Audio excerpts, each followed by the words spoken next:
Did you know that you can flip an entire sketch in Xactimate? In this sketch, I have an apartment that is the first in a row of duplicate apartments. The difference is that the next apartment is mirrored so that the plumbing can share a wall. Rather than sketching the second apartment from scratch, I want to duplicate and flip what I already have done. Note that this will also copy any line items that I've added to the rooms I select. If I click and drag around the entire apartment, the entire sketch is selected. I'll copy, paste, and click to place the second apartment on the sketch. While the new sketch is still selected, I can use the Flip Horizontal or Flip Vertical tools.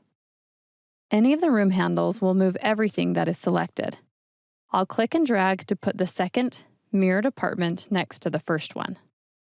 Flipping a sketch can save you a lot of time in your estimating. Good luck!